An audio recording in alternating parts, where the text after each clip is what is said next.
My life, as I had come to know it, was nestled in a small but charming home filled with the laughter of my 2-year-old son, Leo, and the steady, reassuring presence of my husband, Michael. I was 31, a former career woman who had climbed the corporate ladder faster than most. My journey had begun in a large company, where I first met Michael. He was a junior member of my team back then, bright and ambitious, but still finding his footing. Our story was not the typical office romance. I was his superior, a fact that made our initial interactions cautious and professional. I remember the first project we worked on together. His ideas were fresh, his approach unconventional. It intrigued me. After hours, we'd often find ourselves last to leave the office, our discussions spilling over from work to life, dreams, and aspirations. It was during one of these late evenings, under the dim lights of the empty office, that our relationship took a turn. Michael, with a hesitancy that was uncharacteristic, had asked me out for coffee. "It's just coffee, as colleagues," he had said. But we both knew it was more. Fast forward through a year of discreet dates and stolen moments, we got married. It felt like a whirlwind, yet perfectly natural. Our wedding was a simple affair, just close friends and family. The highlight was when Michael, in his vows, promised not only to love and cherish me but to always respect and support my ambitions. When Leo came into our lives, everything changed. I made the decision to step away from my career to focus on our son. It wasn't an easy choice, but holding Leo for the first time, I knew it was what I wanted. Michael supported me through it all, his own career steadily advancing as he stepped into more prominent roles at work. Our home became a reflection of our new life. The walls, once lined with my various awards and accolades, now held family photos and Leo's artwork. The spare room, which was once my home office, transformed into a nursery, painted in soft pastels. Despite the joy and fulfillment motherhood brought, there were moments when I missed my career. I missed the challenges, the sense of achievement, and even the office politics. I often found myself reminiscing about my professional accomplishments, wondering what could have been if I had stayed. Michael, aware of my inner turmoil, would often encourage me to consider going back. "You were amazing at what you did, Anna. Leo's growing, and maybe it's time for you to reclaim that part of yourself," he would say. One such evening, as I was preparing dinner, Michael came up behind me, wrapping his arms around my waist. "Have you thought more about going back to work?" he asked, his voice soft. I turned off the stove and leaned back into him. "I have, but I'm not sure, Michael. It's not just about me anymore. We have Leo to think about." He kissed the top of my head. "We'll figure it out together. We always do." The sun was just starting to set, casting a warm glow through the kitchen window as I prepared dinner. Leo was playing with his toys in the living room, occasionally letting out a cheerful laugh. It was a typical evening, or so I thought, until my phone rang, displaying a name I hadn't seen in a while, Mr. Thompson, my former boss. Curious, I answered, "Mr. Thompson? This is a surprise. How can I help you?" "Anna, good to hear your voice. I have a proposition for you," he said, his tone hinting at something important. "Oh, what kind of proposition?" I asked, stirring the pot on the stove. "We're looking for a new head of the department. Your name came up, and I immediately thought of you. Would you be interested in coming back?" Mr. Thompson's offer hit me like a bolt of lightning. I was momentarily speechless. I'm flattered, Mr. Thompson. But I need to think about it." "Of course, take your time. But remember, we'd love to have you back," he replied. As I hung up, my mind raced with possibilities. Returning to work, leading a department, it was a dream opportunity. But as Michael walked in, his face tired from a long day at work, I felt a pang of uncertainty. "Who was that on the phone?" Michael asked, peeling off his jacket. "It was Mr. Thompson. They want me back at work, as the head of the department," I said, trying to gauge his reaction. Michael's face hardened. "Head of the department? That's the position I've been eyeing. They promised me a shot at it." I was taken aback. "I didn't know you applied for it. Why didn't you tell me?" He sighed, frustration evident in his voice. I didn't think it mattered. Besides, you're happy here, aren't you? His words stung. I am, but this is a huge opportunity for me. I can't just ignore it. Michael's expression softened slightly, but his stance was firm. Anna, I need this promotion. It's not just about the money, it's about my career. I want you to call Mr. Thompson back and decline the offer. I felt a mix of emotions, surprise, disappointment, anger. You want me to turn it down? Just like that? Yes, I do. It's important to me, Anna. Please, he pleaded. The room felt smaller as I processed his words. Michael's insistence felt like a betrayal, a dismissal of my aspirations. I realized then that our perfect life was more fragile than I had thought. The tension in the house was palpable since the phone call about the job. Michael, perhaps sensing the distance growing between us, started a new tradition, taking Leo out on weekend mornings, leaving me with a few precious hours to myself. On one such Saturday, as Michael was bundling Leo up in his little jacket, I felt a mix of relief and resentment. You sure you want to do this every weekend? It's a lot of work, taking Leo out alone, I said, watching them by the door. Michael looked back at me, a determined look on his face. I got this, Anna. You need a break. Besides, Leo loves our little adventures, don't you, buddy? He ruffled Leo's hair, who giggled in response. As the door closed behind them, the house fell into a silence that felt both comforting and unsettling. I poured myself a coffee and sat at the kitchen table, the weight of my thoughts heavier than the mug in my hands. Hours later, when they returned, Michael had a victorious grin on his face. We conquered the playground, didn't we, champ? He said, helping Leo off with his shoes. Leo's face was flushed with excitement. We saw a doggy, mommy. A big one. His innocent joy was infectious, and I couldn't help but smile. That sounds wonderful, honey, I said, bending down to give Leo a hug.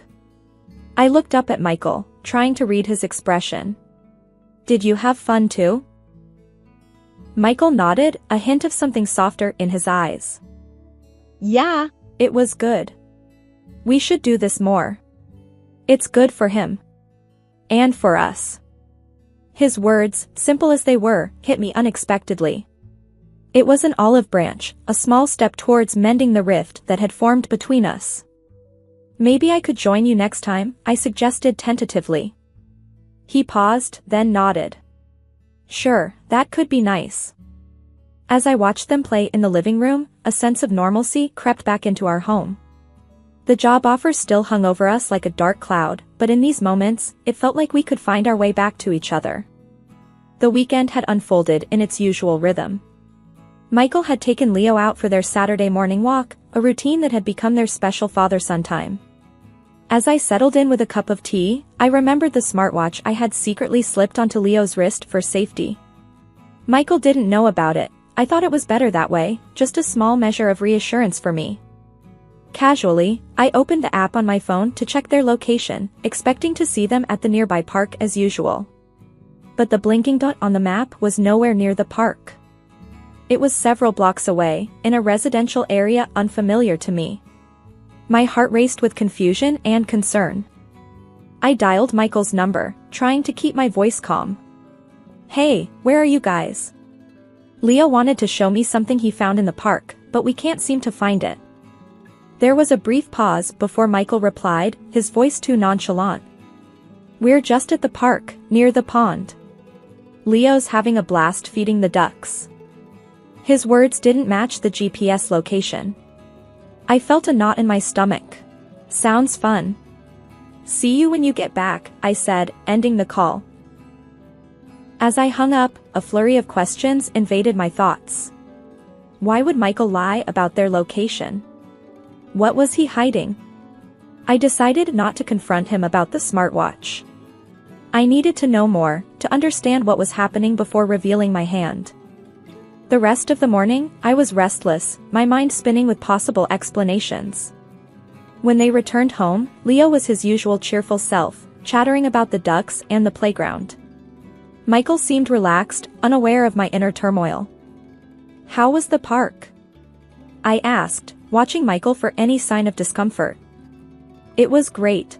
A bit chilly, but we had fun, didn't we, buddy? Michael responded, ruffling Leo's hair.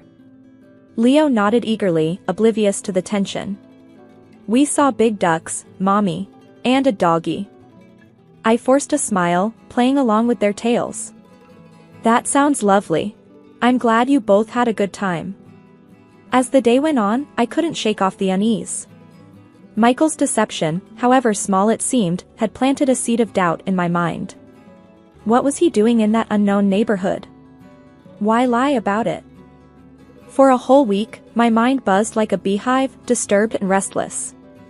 Each time I glanced at Michael, a wave of questions and doubts washed over me. But I masked my turmoil, waiting for the weekend, waiting for a chance to unravel the truth behind Michael's mysterious outings with Leo. Saturday arrived with a heavy air of anticipation. Michael, as per the new routine, got ready to take Leo out. I watched them, my heart a knot of anxiety and suspicion. Have a great time, I said, forcing a smile. Where are you guys heading today? Michael, securing Leo in his stroller, looked up and replied with ease, thought we'd check out that new playground on the east side. Leo's been asking about it. After they left, I waited, my hands clasped tightly in my lap, counting the minutes. As soon as I saw their location veer off course on Leo's smartwatch app, my resolve hardened. I grabbed my keys and headed out, determined to confront whatever lay at the end of that GPS trail. Driving to the location felt surreal, like I was a character in a bad movie. The neighborhood was unfamiliar, a stark contrast to our own. I parked a block away and approached the address on foot, my heart pounding in my chest. The house was a modest, two-story building with a small, well-kept garden. Hiding my nervousness, I stood across the street, pretending to be interested in my phone. Soon, I saw them, Michael and Leo, approaching the house. The door opened, and a woman appeared. She was young, perhaps in her late 20s, with a bright smile. Michael pulled her to him, possessively, and they kissed. I watched, hidden behind my sunglasses. A part of me wanted to lash out at them, push them away from each other. Instead, I took out my phone and snapped a few photos, proof of the betrayal. I returned to my car, my mind a whirlwind of emotion. The drive home was a blur, each mile stretching out endlessly. Back home, the house felt emptier, even with Leo's toys scattered around. I sat at the kitchen table, staring at the photos on my phone. Michael, my husband, the man I trusted, was kissing another woman. The images burned in my mind, a stark, painful reality that I couldn't escape. When they returned, Michael was in high spirits, regaling me with stories of their day, the playground, the ice cream they had, Leo's laughter. I listened, nodding and smiling, a hollow feeling growing inside me. And how was the new playground? I asked, my voice steady despite the chaos inside. It was great, Michael replied, unaware of my internal turmoil. Leo made a new friend, and they played on the slides for ages. Monday morning arrived with a sense of urgency I hadn't felt in a long time. As I watched Leo play, a plan formed in my mind. It was time to reclaim a part of myself that I had put aside. Once Leo was settled with his toys, I stepped into the other room and dialed Mr. Thompson's number. My heart raced as the phone rang. Mr. Thompson, it's Anna. I've thought about your offer, and I'd like to accept the position of department head, I said, my voice steady but filled with resolve. That's fantastic news, Anna. We're thrilled to have you back on board, Mr. Thompson's voice boomed with enthusiasm.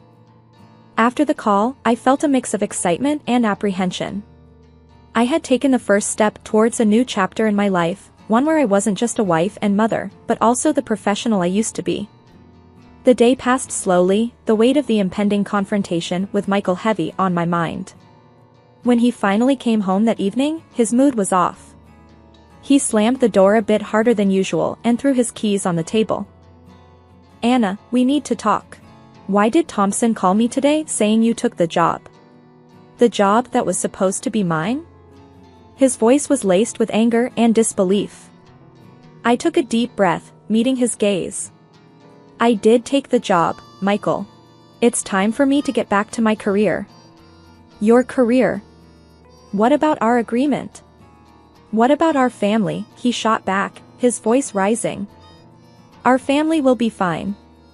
This is about me, Michael. I need this. My words were firm, unyielding. Michael laughed bitterly. You need this? What about what I need? What I've been working towards? I stared at him, the betrayal and pain I had felt over the past weeks boiling to the surface. What about what you've been doing, Michael? Behind my back? His laughter stopped, replaced by a confused scowl. What are you talking about?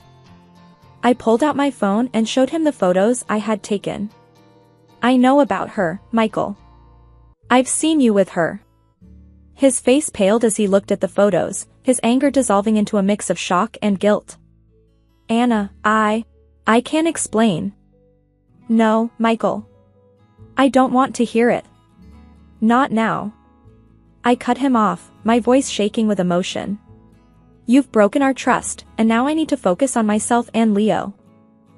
The decision to file for divorce, though heart-wrenching, was driven by a deep sense of betrayal and the need for justice. Armed with irrefutable evidence of Michael's infidelity, I stood my ground in the courtroom, demanding appropriate compensation and alimony. Michael fought fiercely, contesting every claim, every penny, as if trying to salvage his pride. The legal battle was draining, emotionally and mentally. But I remained resolute, bolstered by the knowledge that I was fighting not just for myself, but for a fair future for Leo and me.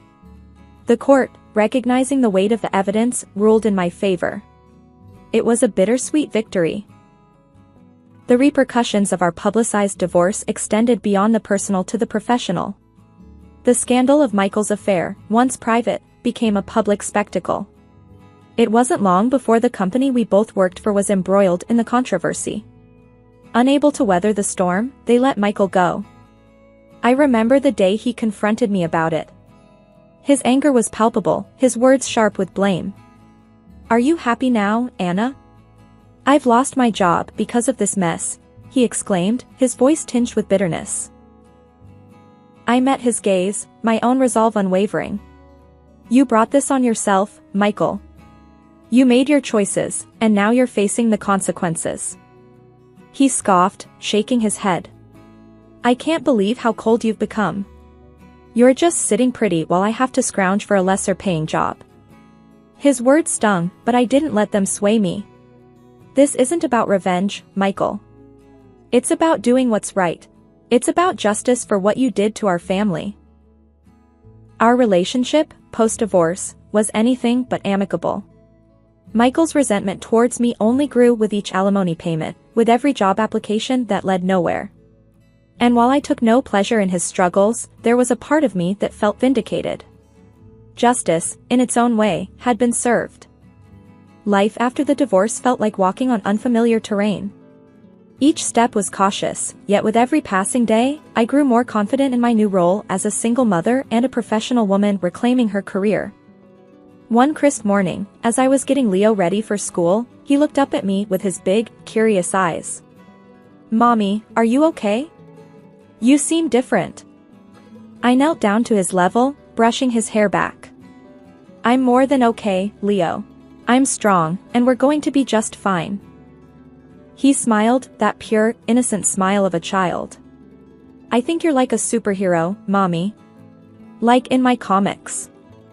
I chuckled, hugging him close. Well, every superhero needs a sidekick, right? How about you be mine? Leo nodded enthusiastically, his laughter filling the room. It was moments like these that reminded me of the resilience and joy that still existed in our world, despite the shadows of the past. At work, I found myself diving into projects with a vigor I hadn't felt in years.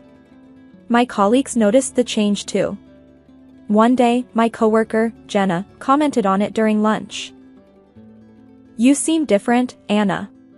More, I don't know, alive? Jenna observed, stirring her coffee. I smiled, sipping my tea. I feel like I've finally woken up, Jenna. Like I'm seeing things clearly for the first time in a long time. Jenna smiled back. Well, it suits you. Keep it up, boss lady. Life wasn't without its challenges, though. Michael and I had minimal contact, only speaking when necessary for Leo's sake.